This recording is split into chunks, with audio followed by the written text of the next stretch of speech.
I often tell you how easy tarot is to learn, really, but in reality, it can be very difficult, very complex. It's a nebulous beast. It's something that's very hard to pin down.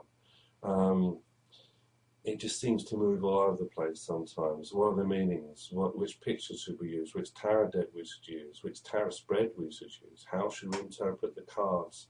There's so many of these factors that we find really difficult to control and understand. And that's what happens usually in tarot. There's an element of control. We're trying to nail down the meanings of each tarot card, which are the fundamental meanings that we can use to define the tarot. Which tarot deck should we use to define the tarot, which is the best one, and the tarot spreads as well. There's hundreds of tarot spreads out there. Now, one way of looking at the tarot is to liken it to butterflies. Butterflies, they're beautiful insects that flutter around, they're ephemeral, they're hard to sort of, until they land on something, on a flower, something like that, and the wings open out. It's very hard to sort of see who they are. When they're fluttering around, it catches the lights and all these beautiful iridescences that flash around, and they're beautiful things. We have a choice to see the beauty, which is the beauty of the butterfly. Is it that butterfly that's fluttering around with other butterflies, finding flowers and catching the dew in the sunlight, and sometimes you can see the water drops on them? Or, which is the old-fashioned way, fortunately not so common these days, is that to really see that butterfly, we have to catch it, we kill it, we pin it, put a pin through it, and open it out and put it in a display. And of course, when we do that, we don't just want one butterfly, do we? We want many, many, many. We end up with a butterfly collection. For those butterflies in that collection, they look beautiful, but they're dead.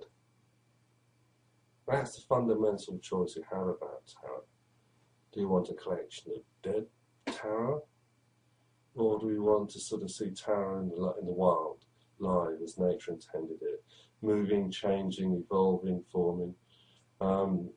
In butterflies, we have this idea of the caterpillar and the chrysalis, and it turns into the butterfly, this metamorphosis. That's a simile and understanding that we have that's very common in tarot. In fact, I work in a unit in Camden Market that's called Butterfly Tarot. So this idea of transformation, that tarot can transform us and evolve is fundamental to the things. But this is the other side, this whole idea of the tarot being natural, spontaneous, hard to pin down, fluttering around. Did I really see a butterfly? Which butterfly was it? Was it this kind of butterfly? Was it that kind of butterfly? What is it trying to tell me? It's living in the moment. It's living in that kind of thing where it's free. There's nothing to stop it. Butterfly is able to go where it wants to, and we can follow it. And that is something that ultimately we want to be ourselves, don't we? We want to be free. We want to be liberated.